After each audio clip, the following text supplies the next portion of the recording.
Donna, when you have a chance, could you unmute and just make sure I can hear you?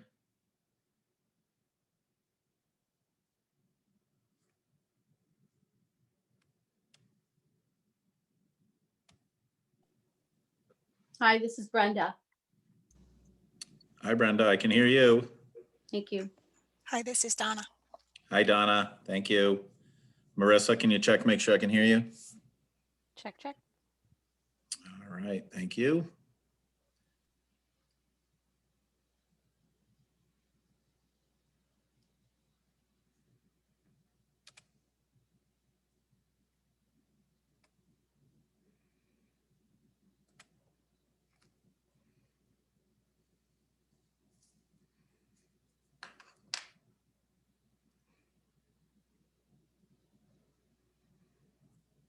Matt, why don't we check and see if I can hear you? You can hear me. I can, thank you.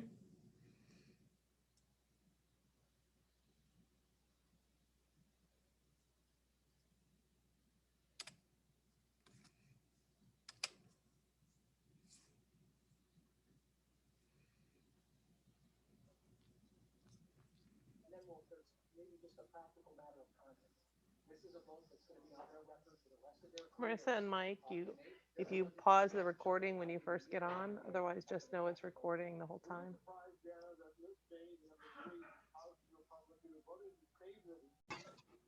Okay, I've started the recording. This is Mike McCoo, Chairman of the Wellington Board of Finance.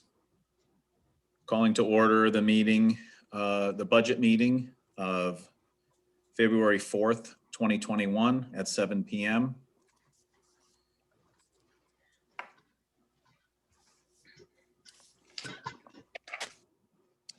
Our first order of business would be seating of alternates. I am not expecting Stephanie Summers due to a family emergency. So I'd entertain a motion to seat Lisa Wolf for Steph Summers.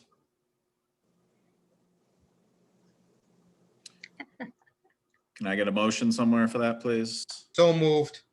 Thank you, Peter. Can I get a second? Yeah, I'll second. Thank you, Jeff. Marissa, can you get our vote for us, please?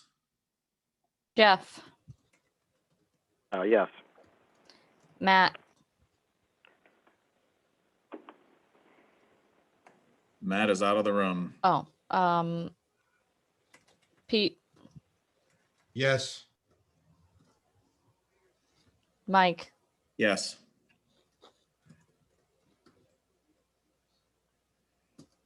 Matt, Matt, we're voting, we're calling a vote on the motion to seat Lisa for Steph. Yes. okay. Okay, that gives us the 4 we need. Thank you. I'm also expecting Christina to be a few minutes late. She's coming from another meeting, so she'll be joining us shortly. Okay, approval of minutes. We have minutes from, I believe, January 21st. Is that correct? I have reviewed them. I'll move that we approve the minutes of January 21st. Can I get a second? Second. Discussion, additions, corrections?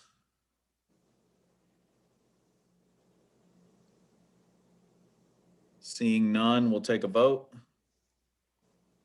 Lisa, Yes.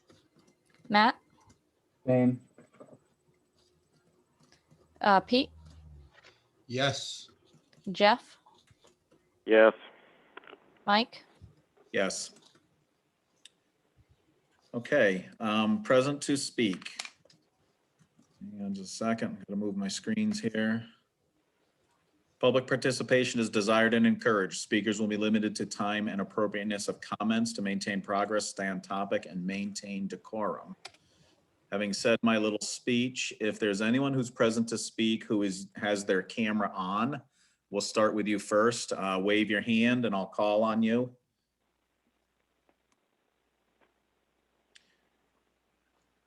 All right. I see a name called Laura's iPad. Gentlemen, right? Yeah, this is Mike Pinotti. I'm on the rec commission. Go ahead. I just wanted to formally welcome our new rec director, Bethany Colonna. Just so the Board of Finance, I'm sure you probably know, but she's going to be our new rec director. So welcome to Willington. Thank you. Welcome, Bethany. We look forward to working with you. Okay, any other present to speak who are using video, raise your hand, please. All right, if you are on a non-video connection, either your camera is off or you're coming in by phone, please call out your name if you wish to speak during present to speak.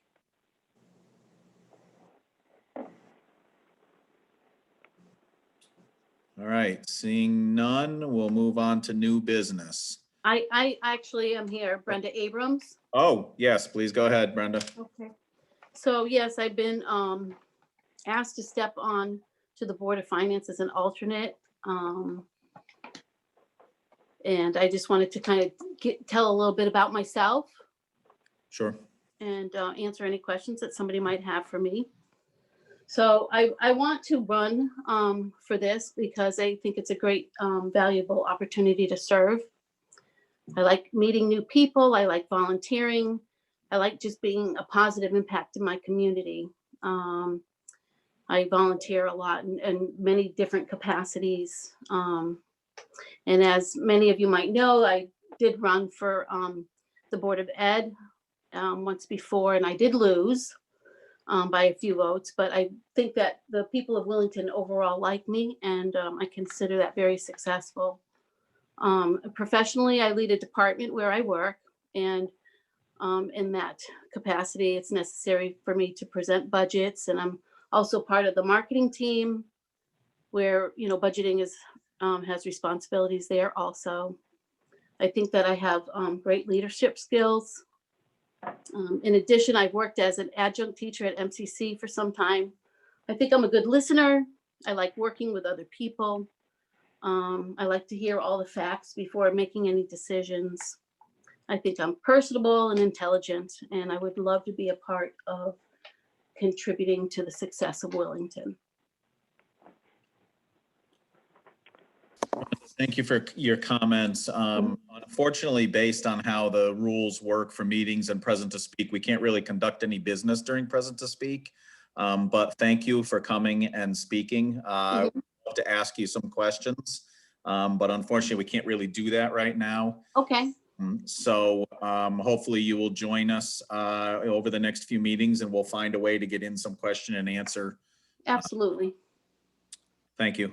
Okay. Okay, so I believe that concludes present to speak. And we'll move on to new business, special revenue funds. I don't know if anyone has a particular time crunch, but typically in numerical order, we would go animal control, then Parks and Rec, Family Services, and then Library Board. I'll also make a note, since I broke down those individual sections. When we sent out the budget calendar, we left off those individual sections from the list in the budget calendar. So I apologize for that. We will tomorrow get an email out to the rest of the presenters over the next, over the rest of the budget season to make sure that they know their individual department is in. So thank you all for realizing you belonged here tonight. If anyone, as long as no one has any objection, I'd like to go in numerical order and start with 0511 animal control.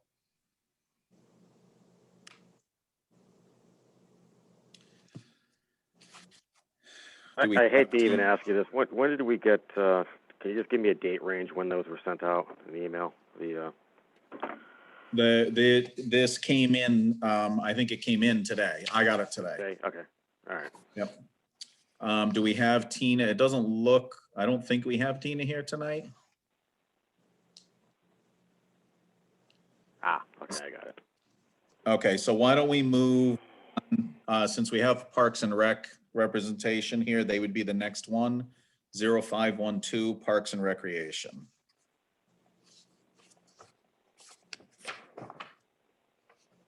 All right, is anyone here who would like to speak specifically on the Parks and Rec presentation?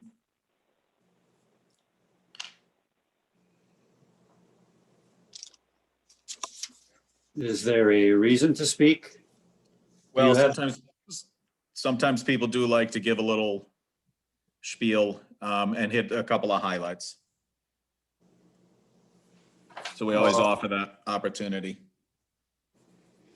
Well, I mean, obviously with COVID, we're having some issues running a lot of the programs that we normally would run. But we do have some things moving forward. We are getting some lighting at the fields. I believe the bases are in and we have the poles and we're just waiting for the poles to go up. And what else? I know we're previous rec director was trying to run some programs outdoors and I'm hoping we can continue those. The concerts in the park, we ran on a limited basis and we're fairly successful, live streamed them as well. So maybe we can do that depending on how the vaccines work out. Other than that, so I mean, keeping our fingers crossed like everybody else. Okay, and you're Ed Taman, go ahead.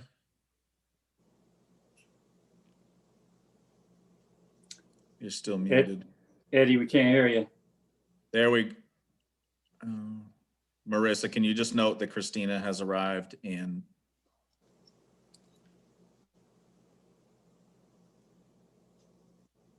Can't hear you, Ed.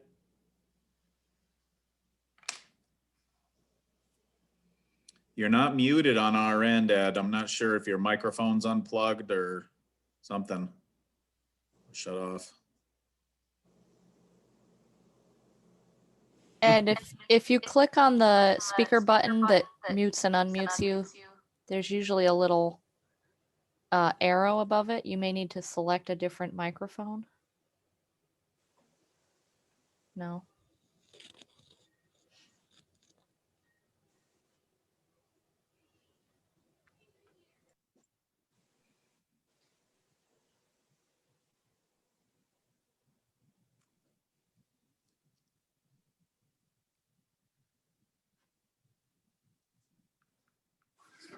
I guess we're not gonna hear from Ed.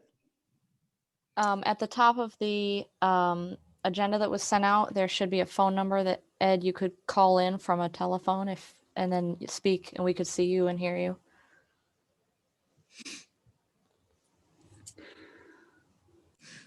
Well, thank you for trying, Ed. We appreciate you being there. Okay, so we are seeing on here a 16.5% increase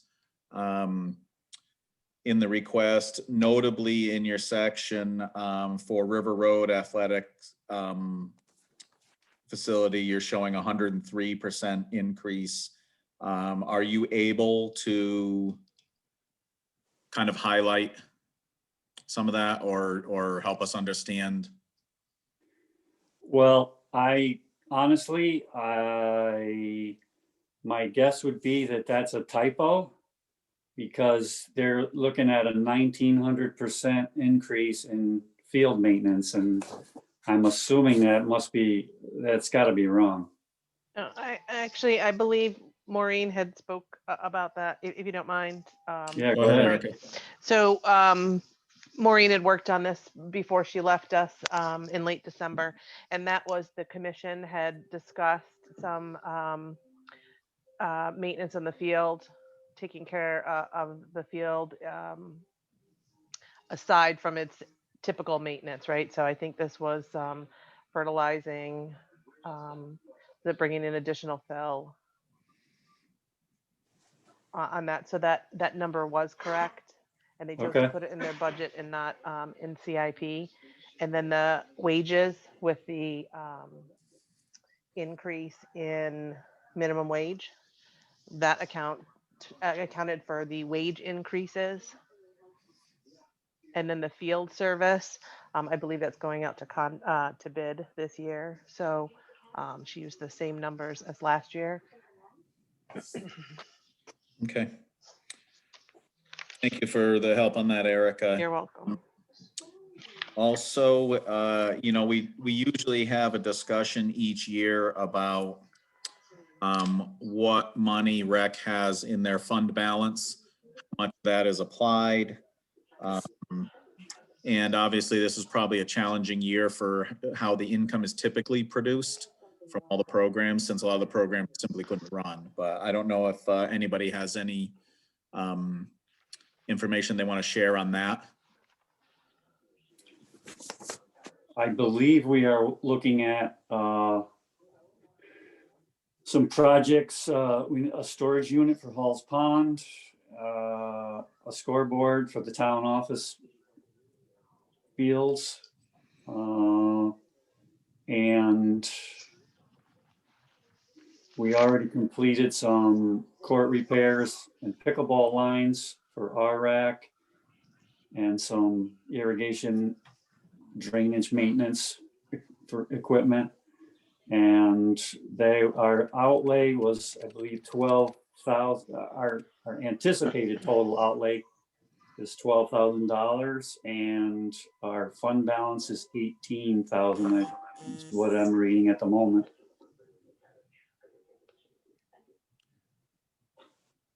Okay. So if those projects were completed, that would leave us roughly 6,000 in the fund balance. Okay. All right. Thank you for that. Board members, Mike, yes? did you forward the budget for Parks and Rec? Among the ones that I got on that email, this was not one of them.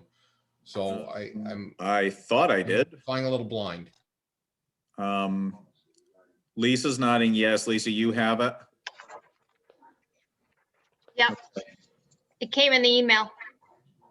Hang on, I'm checking right now to verify. Yeah, it's called tentative year-to-date budget. Oh, yeah, yes. There's no title to a lot of these that pop up. So. Right. They're just named from however the individual Right. had named them. Yeah. Do you see that, Peter? It's a PDF. It's the fourth one over, I think. It's the 7th on my screen. Oh, okay. There's a PDF and there's an Excel sheet, 2021 fund balance and projects. Yes.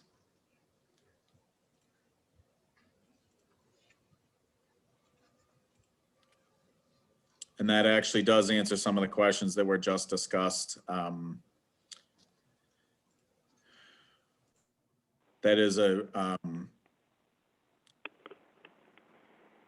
much less than the typical fund balance, which obviously shows the lack of income in this past season. Any other board questions? Just so rec understands, for those of you who haven't done this before, we don't actually take action tonight to approve or disapprove your budget request.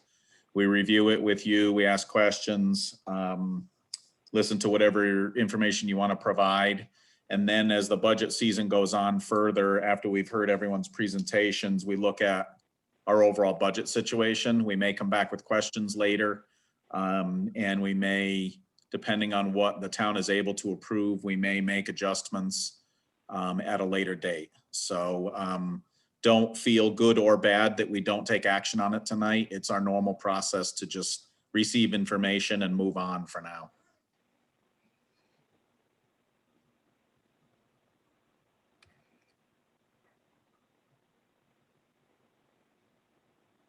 All right, I just got information that our animal control officer is out on a call with the state police right now. So if she can join us later, we'll ask questions. If not, we'll see if we can pick her up on another night. Mike, she did say to me, she has the link, so she's going to try to hop on if she's done there. Okay, well, I think we understand she's Yeah. she's working. She is. Thank you, Erica. Okay, I'm not hearing any other questions for Parks and Rec. Thank you to the Parks and Rec people who spoke tonight. Ed, thank you for smiling to us through the camera. We'll move on then to 0513 Family Services. I'll give everyone a minute to find the it says in Human Services on the top.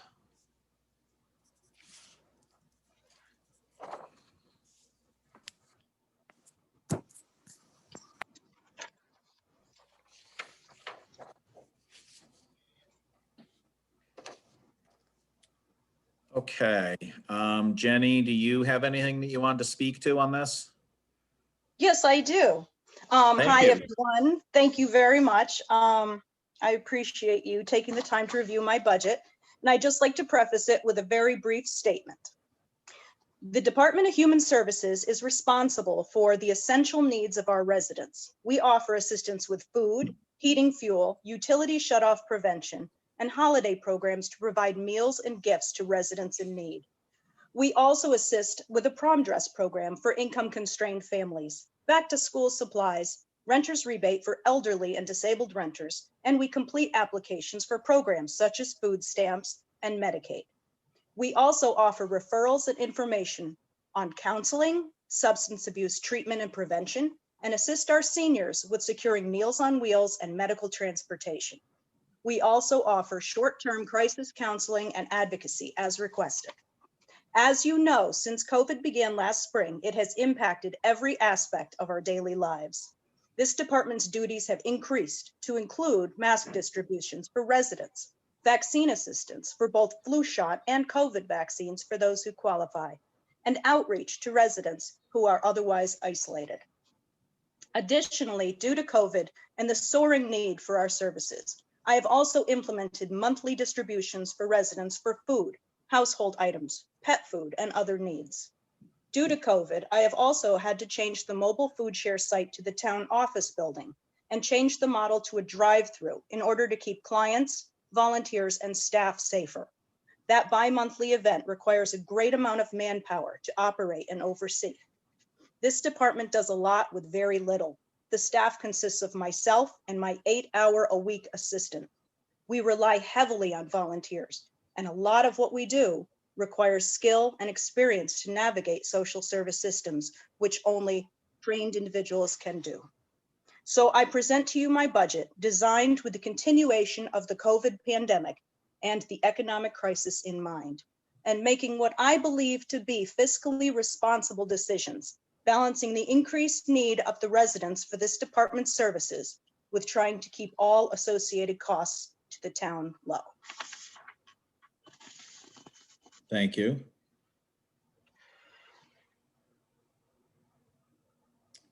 All right, is there anything besides the prepared statement? Is there anything you want to particularly highlight in this? I do that your revenue, you're projecting revenue down 14.6%. One of the things that we typically do for revenue in the department has been Willington Day and the Federated Flea Market. And those, as you know, have been impacted by COVID. So at this point in the game, we're exploring virtual options for fundraising and to try and make up what we normally would get in revenue.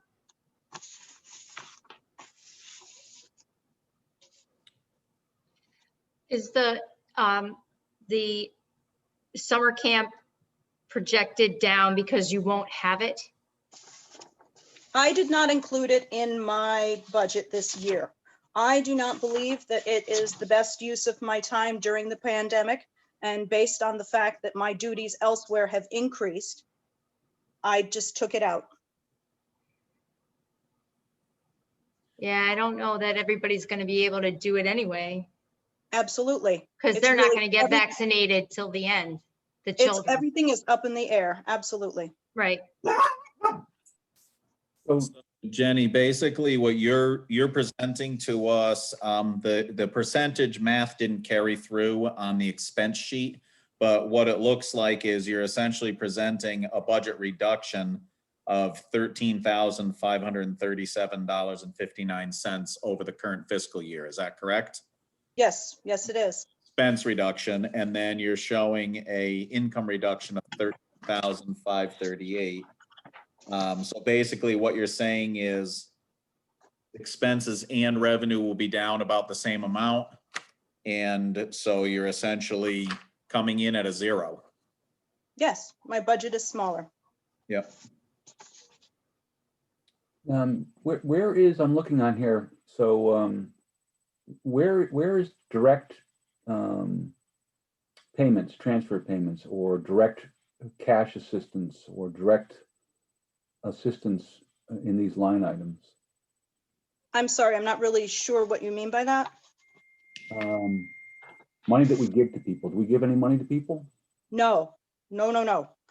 We don't give money to people. We do have several funds in here. You will see on the expense sheet, there is something at the very bottom, just above the line that says program expense, emergency assistance, youth and senior. Some people call that the town fund. Basically, that is a fund that we use in order, it's a last ditch effort. If all other avenues have failed, we will pay someone's electric bill for them or something like that. You will also see on the off budget accounts, we do have funds that are earmarked for food pantry.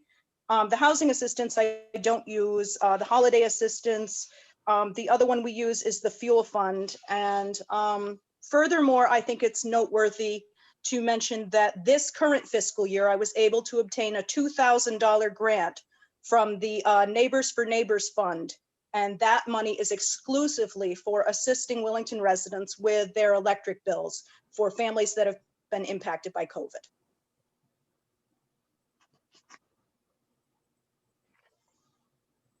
Jenny, you certainly are in a department that's right at the forefront of dealing with our current public health situation and the impact on the residents.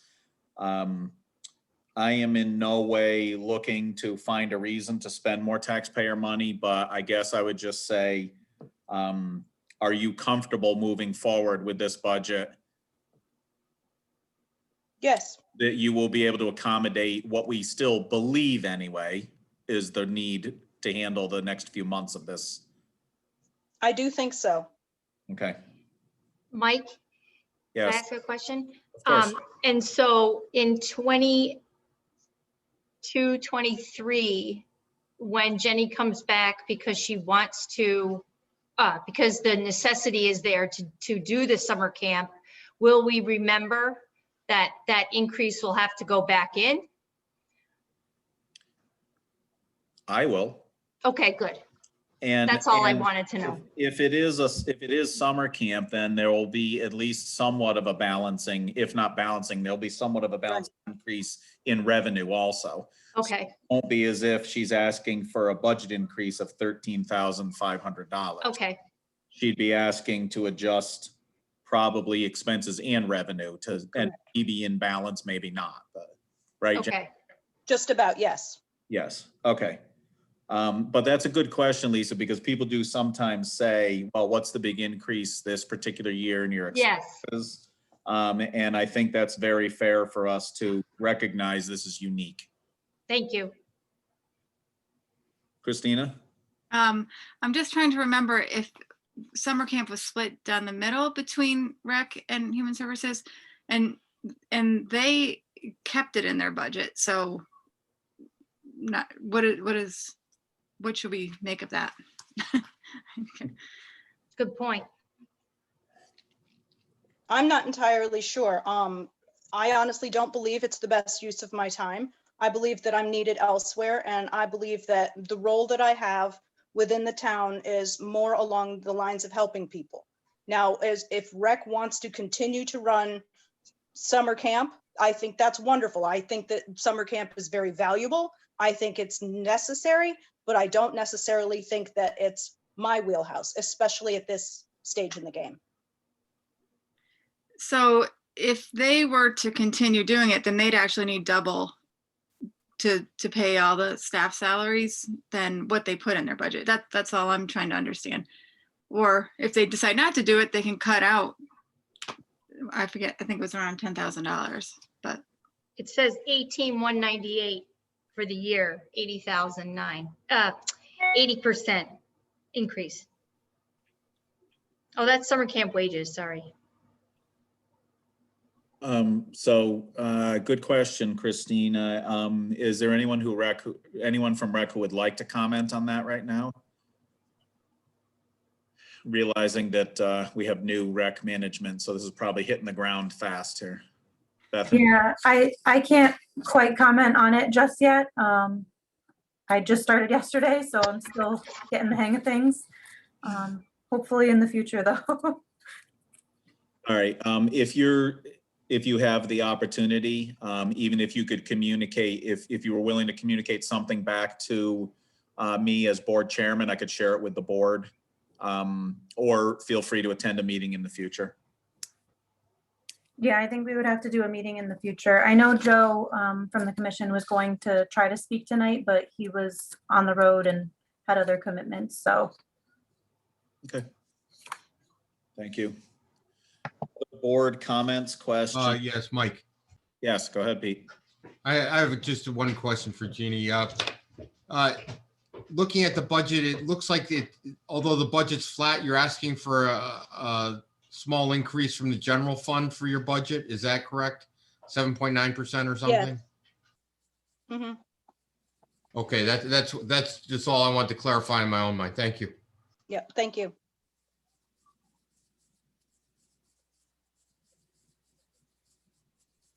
Looks like we've got Tina joining us. So any more questions for Human Services?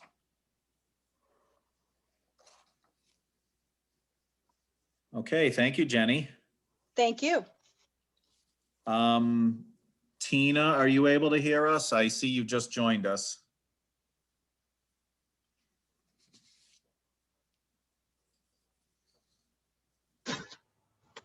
Or Tina's probably trying to figure out how to unmute.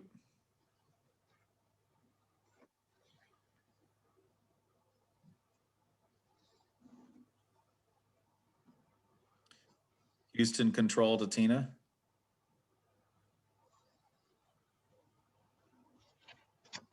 She doesn't appear to have audio, Mike. She just sent me a text saying she does not have audio. Okay. All right, then we'll carry on for the moment. All right, moving my papers around here. Let's move to 0517 Library Board. Who is here from the library? All right, I see Willington Public Library on the little block here.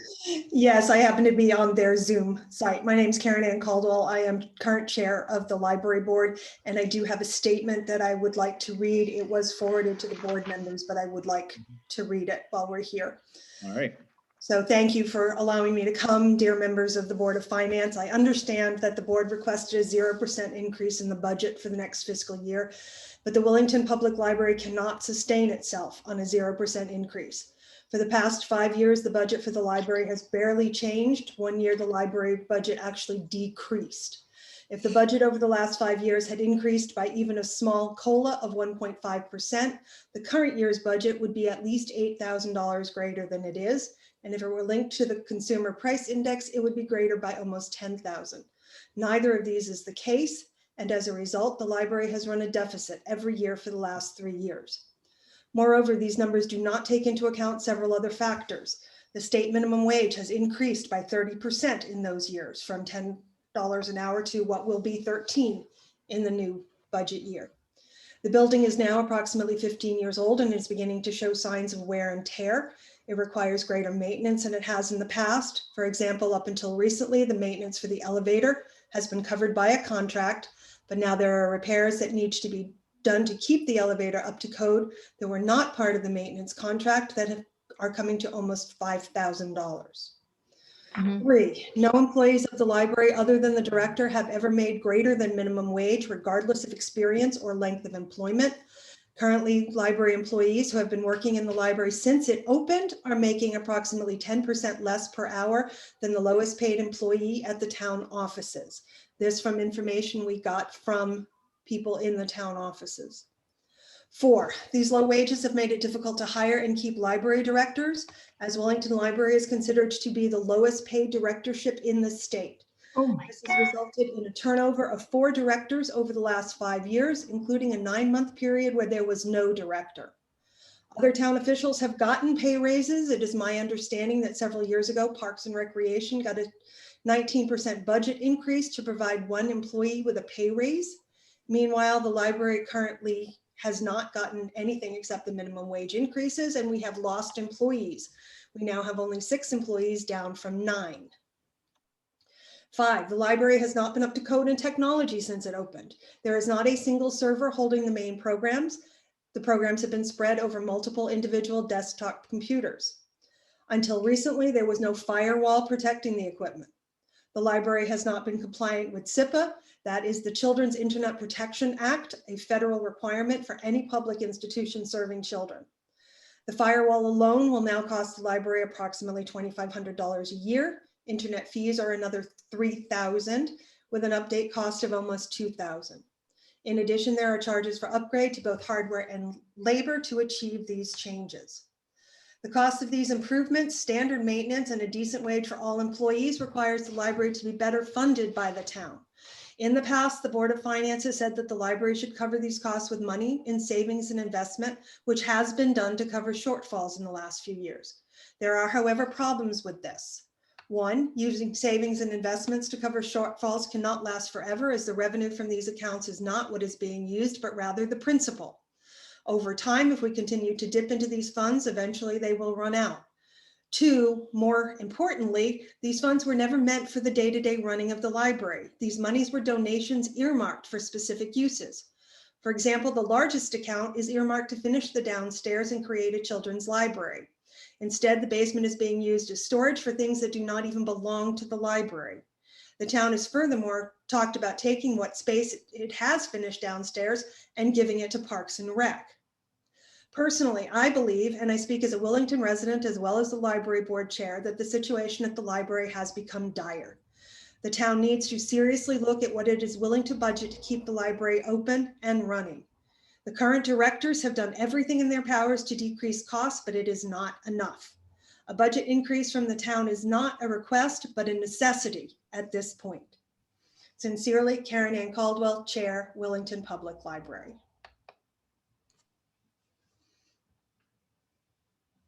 Thank you for reading that. Are there particular highlights you'd like to point out in the budget request, or would you like to connect a couple of those key comments to key areas in the budget request? I think that would be better handled by the people who are actually running the library right now. So I would request either Deb Linares or Hope Gove answer those questions. Okay. Would either of those like to join us? Can you hear me? Yes. Oh, now you're muted again. Now I say mute. Can anyone hear me? Yes. Okay, great. Karen pretty much has nicely covered everything. My letter, and I can certainly send it along to the Board of Finance, is 7 pages long. So, because I did go into greater detail, kind of thing. I'm wondering where to start. Okay, well, let's see. With anyone looking at our budget sheet that we sent your way, does anyone have any questions first they want to ask me about anything, or do you want me to just start from the beginning? Well, I don't think we need line by line, but I figure there are maybe a couple areas you wanted to highlight. Like, for example, I'm looking starting right at the top in the salary area. You're showing a couple of big reductions at the top. You're showing a 43.99% reduction at Assistant 2, and then a 30% increase at Assistant 1. I guess maybe if you want to just give a very brief highlight of that staffing situation and the costs, so we have an understanding of where you are. Okay. As Karen had mentioned, we're kind of bare bones right now as far as staff is concerned. I've been at the library Dry it since on. the very beginning. I wasn't here the first year in 2006. I entered on 2007. I've seen a lot of things happen, a lot of people come and It go. might be done. Um, And all your shirts are in there, so I don't want to get all wrinkled. Been, as far as the payroll goes, I apologize that it's our most expensive thing, or one of our two most expensive things this year. I know that we're at a hard time. It seems when it's come to our budget, it's always been a hard time. And as Karen said, it just can't continue. We don't have any more wiggle room to play with. We did lose 3 people in this last fiscal year. When we had our last budget, which is what we are still working on, we had 3 people that never were included in the budget. If it hadn't been for 3 people leaving, I don't know what we would have done. We would have probably had to have fired them, and then we would have been short those 3 people, which we need and use. We have what we would like to do, which is a little different. Originally, we had a director and an assistant director at the library. That has not been the case since our last 2 directors. We would like to do co-directing. We feel, and I can give you reasons why this is not a one-person job. There have been it does take 2. There's a lot to it. I don't believe one person can do it on their own. I think it's been proven. When coming into this position with Hope, we saw a lot of errors being made that were costly, things that were not done, things that were not done right, things that were started and never were followed through and finished. There were many mistakes that were made. Some things, because they were not on top of it, got repeated a number of times. I can give you examples of that where money was spent that did not have to be spent. One person would come in and didn't know what was already in place and did their own thing. And that's the whole nother issue as far as people coming and going and not getting notices and whatever. Quick comment I would like to make, Debbie. We worked the numbers, and previously the library has had a director and an assistant director, though, as Debbie pointed out, when the assistant director got promoted to director 4 years ago, I guess, 2017, the assistant director position was never filled, and it should have been. That is one of, as I said, the library is running on 6 people instead of 9, and that is one of the positions. But we have crunched the numbers, and it is no more expensive to have the 2 co-directors we currently have than it would be to hire externally a new director and an assistant director. The numbers would not make a difference. Thank you. That being said, I don't think I need to go on further with that because, and that's been true as far as people have come and gone and have not been replaced. Even as of now, we have 6 people. 4 of them hold the page position. They were not meant to carry on and do the responsibilities and duties that they're doing right now. I got to tell you, we're rocking the place. I've been here, as I said, a long time, and it's never run better or smoother. Everybody is pulling more than their weight, carrying on more responsibilities, as I said, and still making minimum wage. So we're very fortunate to have them. The core people that are here love their library. Trust me, we are not in it for the money or we wouldn't be here. Those who have left were in for the money and they are gone. So, and they're not being compensated. So we do need people going forward that are more specialized in the field. Yes, we've all learned and are carrying on perfectly, but 2 of our pages are in high school still, and who knows what time will bring as far as if we will lose them. Right now we have flexibility as far as in hours and whatever because of how things are with COVID. But again, that's not sustainable going forward. So we had to think about these things in this budget, not knowing what the future would hold. Certainly if things don't change, and I hope that's not going to ever be the case, we could leave things as is, but we do have to plan for the future. So those are where the needs are with the extra people in payroll. Mind you, too, nobody is here full-time besides the directors. Everybody has always been part-time. So, Debbie, can I ask a question?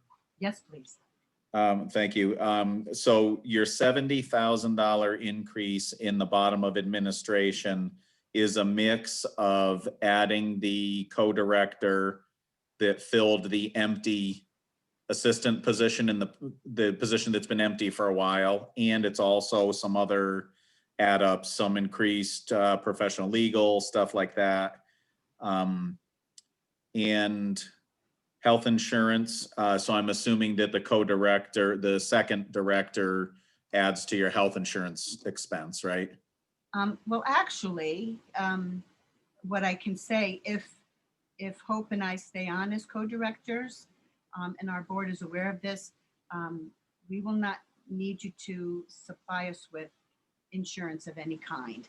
So where we have the employee health insurance, and I know there was health insurance and also dental insurance. I don't know if that's a combination of both, but that is one place that we would save money, but that money could be used then for, right now it's there, but that could Right. be taken away.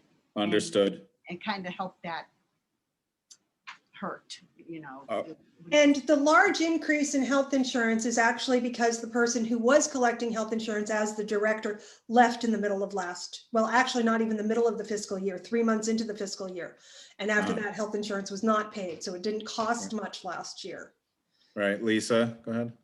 So I have some questions about that first portion. I don't know if now is a good time to ask or not. Sure. So my concern is you're budgeting in a position co-director and it never had a budget of the health insurance with it.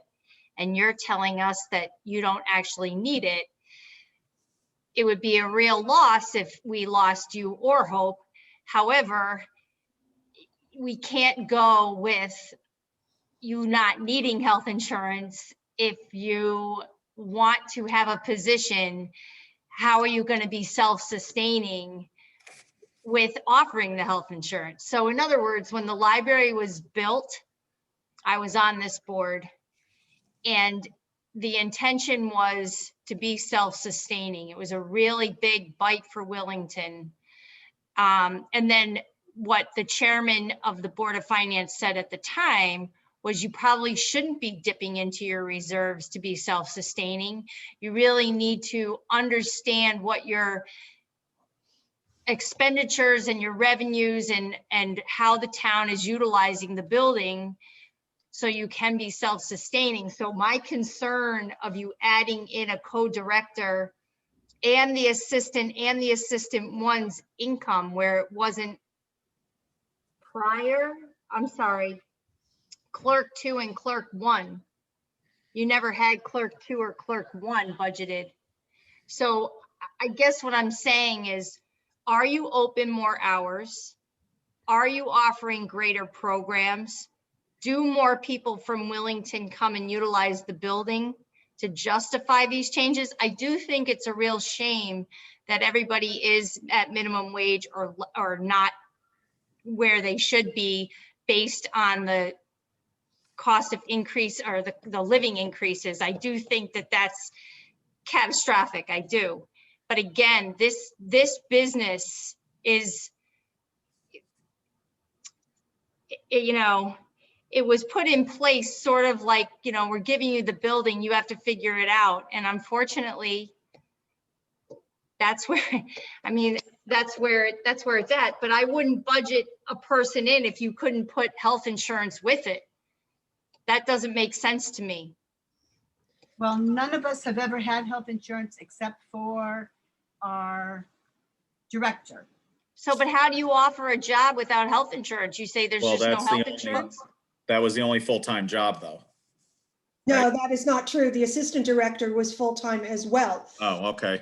And the co-directors are, I know it sounds like we're adding something, but we're trying to replace something that was lost. Instead of saying we need to add an assistant director, we have put in the two co-directors instead of a director and an assistant director. The two new positions are a result of all the new tech stuff that has had to come in. One of those clerk positions would be someone who would be helping to run all the new computer things that are there. But again, all of these positions are not actually just being added. We're simply looking to try and get back to where we were before everything, I'm sorry for the language, I apologize, but went to hell 5 years ago. And I understand what you're saying, that when the library was built 15 years ago, they said, here's a building, it's yours. But because of the situation that has happened and the turnovers we've had in directors and things like that, there has been no way to be sustainable. Yeah, I mean, I think that's the unfortunate thing. I think we all knew this was going to happen back then, 16 years ago. We knew that this was going to be the case, and the team that was there, which had, you know, many years of longevity, insisted that they understood, and it was a good thing for Willington. And, you know, it has been, there's no doubt about that. But, you know, I think the library really needs to understand that, you know, what services are we bringing forward to the town? How does the town utilize the building? And, you know, I don't think in the 15 years, anybody's really thought of how it could be self-sustaining. I think you have all done, you put your hearts on your sleeves, you've volunteered your time, basically, right? We got a lot of your services for minimum wage, which is, you know, I mean, it's heartfelt. But again, I mean, you can't make more of it than it is, right? So I'm concerned when you have positions that you're adding and doesn't have any you know, benefits that go along with it, and you're saying that, well, we don't really need it. I don't think that that's a good budgetary practice. I also don't think it's a good budgetary practice to put something in when, you know, I mean, the library's existed for 15 years on the labor force that you've had. And but it hasn't, Lisa, that's the problem. The labor force used to be 9 people. It is now down to 6. Right, because the cost of living is more expensive and you have to be self-sustaining. That's right. That's right. Can I make a couple of comments, please? One, for the first 7 years of the library being open, we were self-sufficient. The town didn't take over and help us out until that time, as far as the building and whatever was concerned in maintenance. We have worked here for nothing for a long time. I don't see the issue as far as not taking advantage of the health insurance. I would think that would be the person who is hired's choice. I know with our past director, he had the choice of doing away with some of his health insurance, and he was giving it to the people who worked here. We aren't asking for more people. It looks like there's more, because what we have done is we've given names finally and a little different pay to the people that have worked here. We went from 4, this is just to clarify, we have pages, we have 2 now instead of 4. The clerk 1 and the clerk 2 are still the same people that we have here, but we're giving them different names. We have some, and the reason being our pages right now are getting minimum wage. The 2 people who are becoming clerks, they do much, much more in their duties and responsibilities and acts than the pages do. We gave them different names because we wanted to give them more money. The clerk 2 position is being filled by a person, and I'm going to try not to get upset about this. The clerk 2 place is being filled by somebody who's been here for 15 years. She was a volunteer at our old library for probably 20, 30 years. She is making the same thing as a 16-year-old coming into the library, and she is in her late 70s. I'm sorry, that's wrong.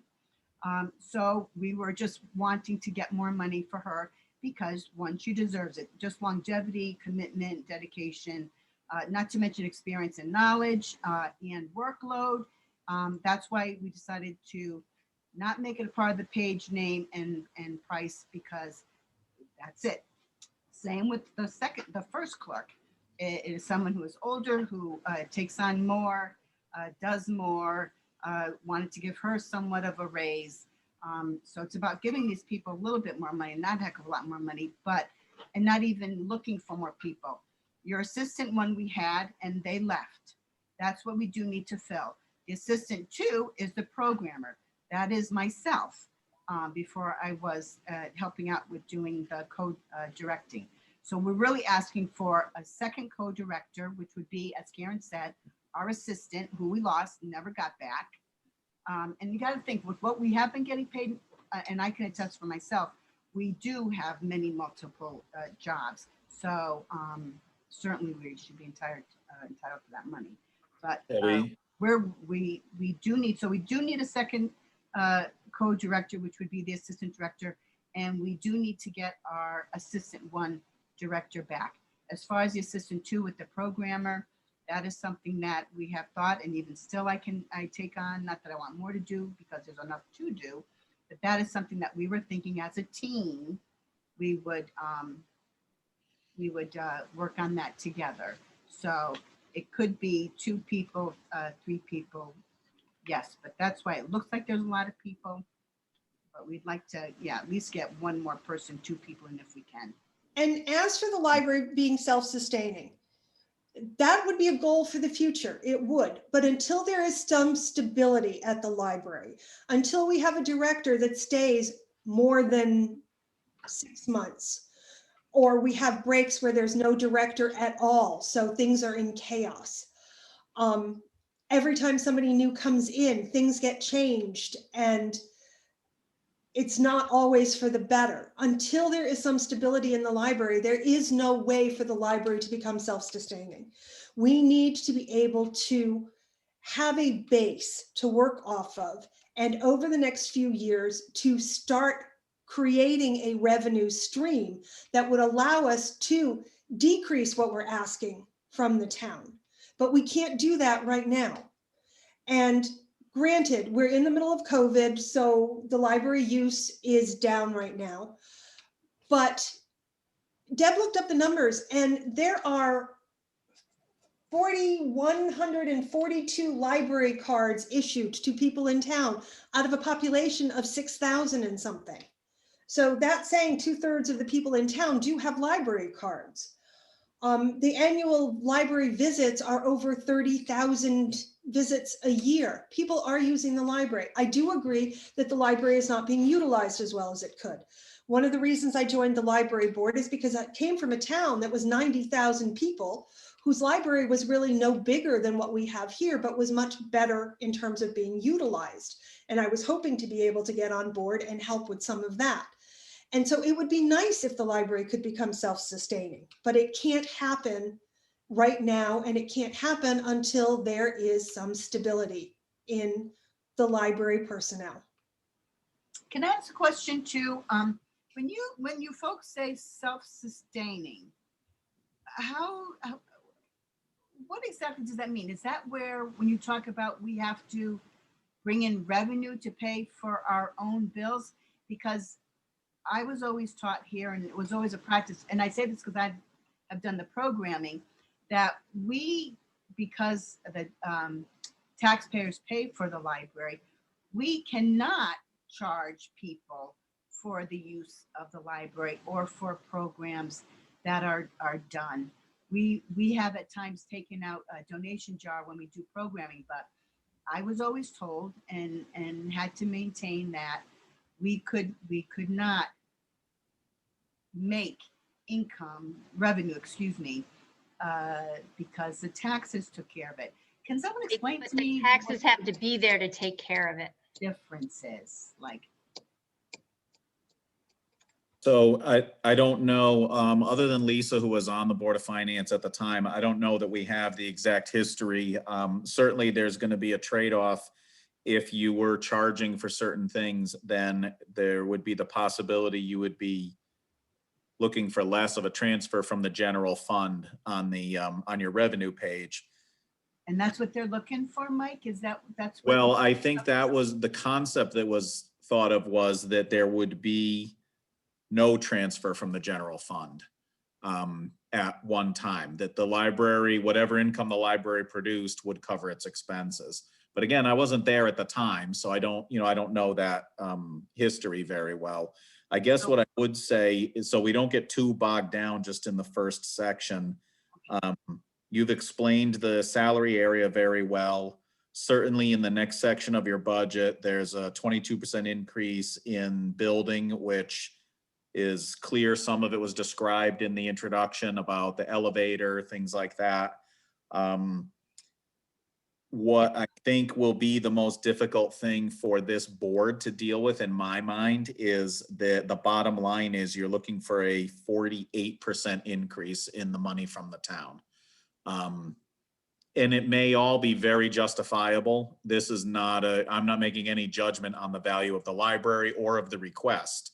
I'm just saying that a $92,000 increase in the money that comes out of taxation is what we as the board have to wrestle with.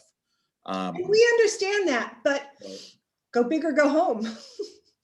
Right, well. We had to show you what we needed, and yes.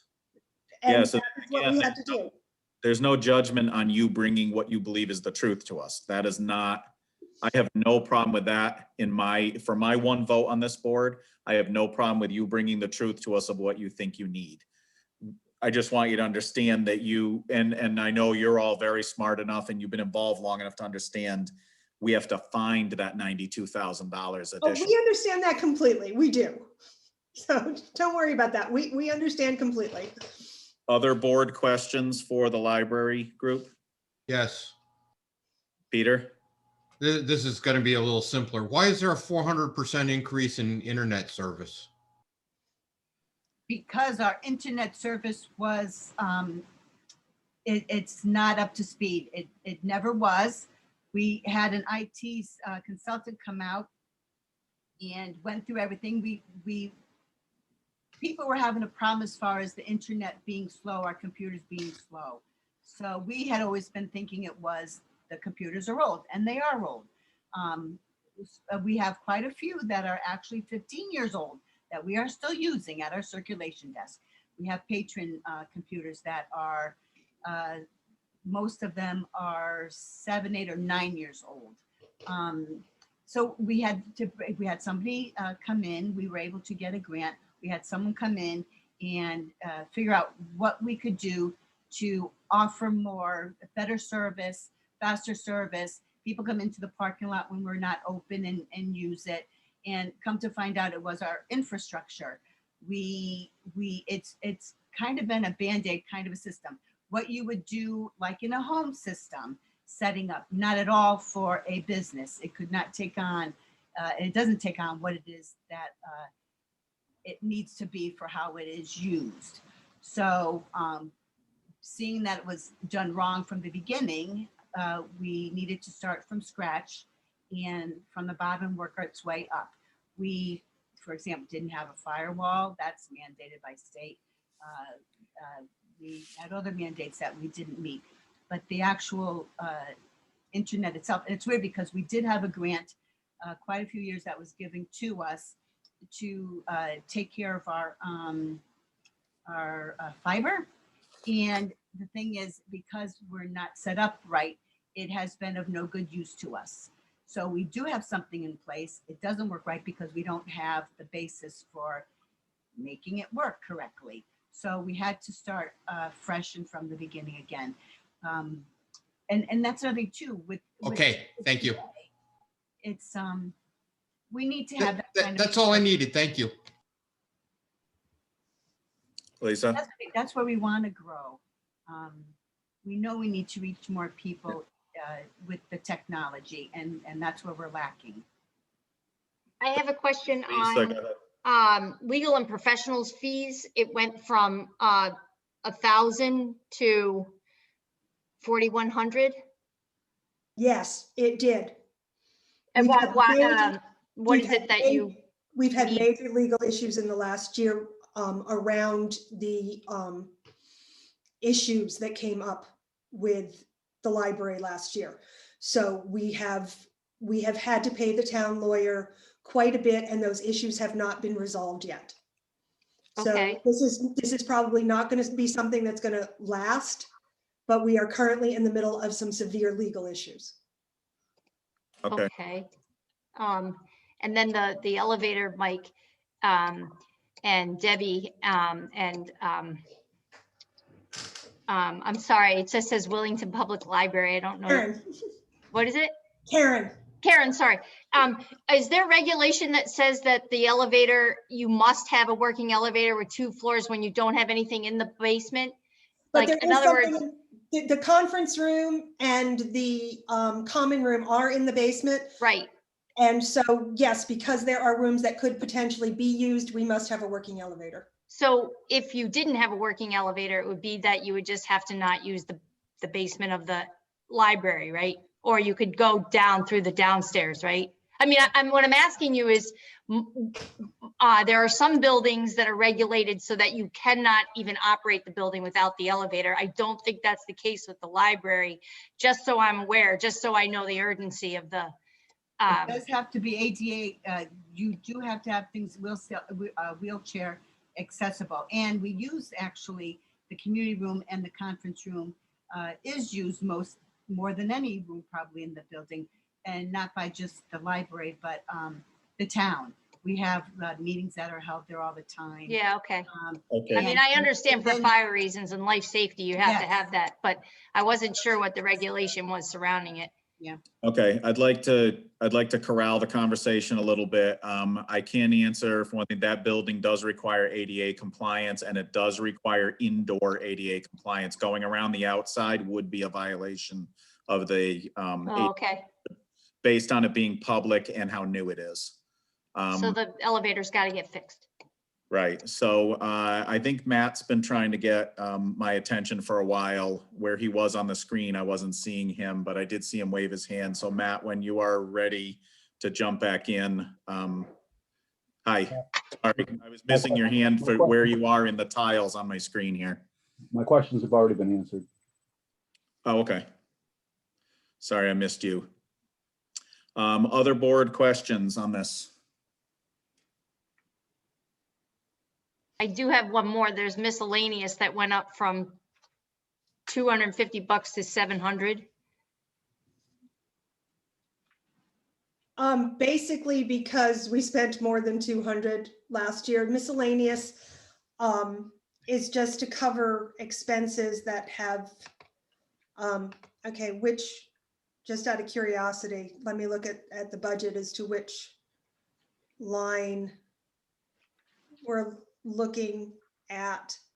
09.1092. Okay, It's underneath, it's right before the end of building. right. Okay. Last year was 7,000. Yeah, if you look 2 years ago, it was 7,000. These have been things like per diems for attending a conference, mileage. There is conference stuff later, but this is not for, that was for the big annual conference. This has just been for like a day trip to go someplace. That's the sort of thing has been per diem and mileage and things like that. And it was found that with the previous director, he used it a lot. You can see it's up to 7,000. He put airline expenses and things like that on it. We don't want that. We just want, if the library directors have to run to Manchester for something, that they don't have to pay their own gas. So it was an estimate as to what we thought we needed. So it was just And what we've looking done- at the expenses, it was the number that we put in. And what we've done with our budget this time is everything is very clear. Everything is very transparent. So we're hoping not even to use it. It was more or less things that would come up that we may not be aware of as of yet. The unexpected things. So there definitely, could be wiggle room there because we are being very specific, in everything else. I would just add a comment on that. Some of the things you detailed that was used for also may not really belong in building. They might belong in programs or something. But the explanation of what it's used for does make sense. So any other board questions on the library budget? Christina. I'm just wondering if we can't fund this at at the level that you've all asked for, what would happen? What would be cut? What's the contingency plan?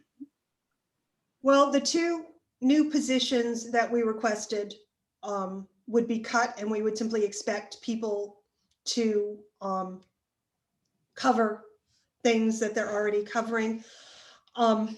We would really hate for everyone to keep making minimum wage. We really would like to see those pay raises. We have talked about some places that things can be cut in terms of purchases. For example, the newspapers and magazines section. If we went digital, it might save us some money. Let me go back to the budget worksheet that I have. There would be some possible adjustment in some of the things like office supplies and things like that, because the current directors have been doing a very good job in terms of finding the cheapest things that they could find. But there's some things that we don't have wiggle room on. You know, we don't have wiggle room on utilities. With COVID the way it is, we don't really have wiggle room on our custodial services. And other than payroll, the biggest part of our budget is purchasing books and DVDs and CDs and things like that. And we really, I mean, we have to provide things. So the board has met and we have discussed where we might be able to cut. And so we have talked about meeting again when you finish everything and tell us exactly what our budget is, going back and reviewing everything. I have a piece of paper here with all sorts of little scribble things on it. And a lot of them say, go back and look at this again if we need to. So we do have some contingency plans because we do understand we are asking for a lot. Thanks. Thank you. Any more board questions, discussion on the library presentation?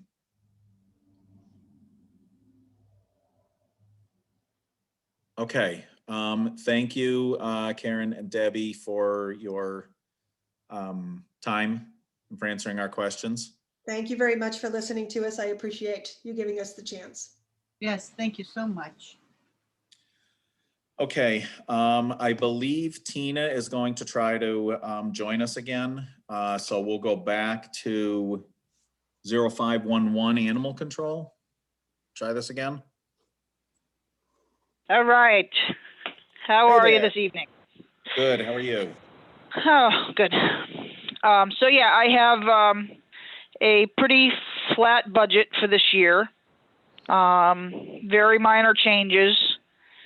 And just to name off a few, it was only $12 in the payroll benefits change, only because of increases in whatever they're paying out. I added $20 to my training budget, which is the state mandated CE credits that I have to do every year. And that was just to make the $100 from last year balance out to what it costs me to pay for the program that I use. And down in the expenses, down in the revenue section, over the last 2 years, prior to 2 years ago, we'd had a lot of quarantine dogs and things that were bringing in the revenue, which is what bounced that up to $750. And then in the last 2 years, thankfully, we don't have a lot of biting dogs, so they're not being quarantined. But because of that, I'm just bringing that down to $250 just to kind of make it more realistic. So that's my only changes.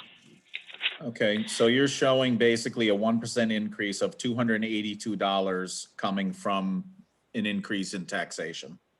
That's correct. What you're looking for at this point. Yeah. Okay. Yeah, and that's mostly just because of the $250 that I'm taking out of the expected revenue. Right. So we talked last year, I believe, about the radios. And I assume you did get a radio on that system that we were talking about?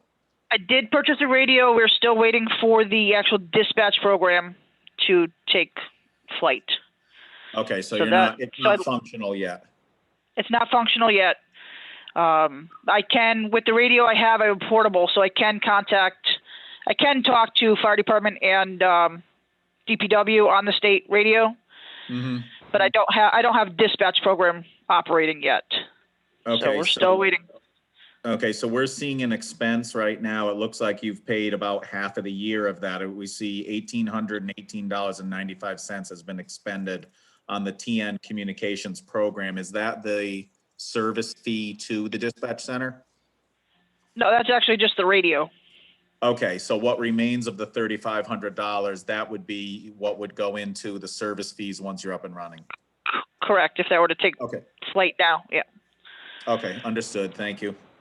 Yep. And you're happy with the radio so far, with the part with Public Works and all that? So far. Okay. Thank you. Other board questions? Anyone else for Tina? Matt, go ahead. There's an increase here on veterinarian, or actually there's a huge decrease, and I was just wondering why. I mean, apparently the actual was $1,600 and you're budgeting $725. Nope, it's $725 this year. It's staying $725 for next year. The $1,600 is what we actually spent in expenses last year. Yeah, so last year. We had, in 2019-20, we had a $500 budget and we ended up spending $1,600 in veterinary fees because of injured animals. And then our budget last year was for $725, which this is reflecting zero. That's not correct. We've spent some money this year. I don't know why that's not reflecting, but we're keeping the veterinary budget of $725 for this coming year. Thank you. Yep. Any more board questions, comments? Tina, do you have anything else you want to add? Yeah, the only other thing I'll mention is over the years, we've been trying to work with other towns, Tolland or Ashford, to potentially merge, regionalize our animal control. I know that Tolland, Wellington, and Ashford this year are now currently in talks to try to work out some kind of a regionalization program with those three towns. See if we can make it fly with three instead of just two towns. So that's still in the works, and we'll see where that goes. Okay, thank you for that. Mm-hmm. Anybody else while we have Tina? All right, thank you for joining us, Tina. All right, thank you. Okay, any more board discussion on the agenda items we've looked at tonight?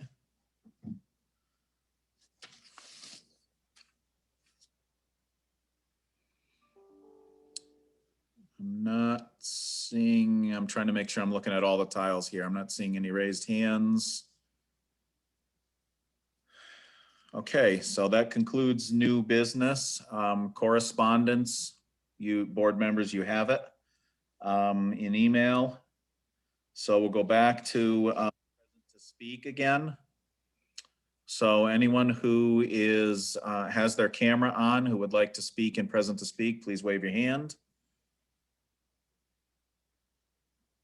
Peter Latincich. Good evening, Peter Latincich, 97 Trask Road. I just want to thank the board again for providing the budget guidelines for all the budget groups in town, given the difficult year we're in and with so many Wellington residents losing their jobs or having their jobs decreased or their businesses lost. I think the townspeople really appreciated that guidance letter. And I was pleased to see tonight that a number of the budget groups followed your guidelines. I'm concerned that a number did not and somehow seemed to think it was just business as usual. I don't think anyone can think that in this difficult year. And I would make a suggestion that the board reissue its budget guidance letter and perhaps attach to it the Yukon report from Professor Carstensen that your board reviewed at its previous budget meeting, showing just how difficult the circumstances are for so many people in Connecticut and Willington as well. And I thank you for your time. Thank you. Anybody else on video who would like to be recognized, wave your hand. All right, those of you who have your camera off or are on a phone connection, don't have a camera, any of those, please unmute and call out your name so we can recognize you.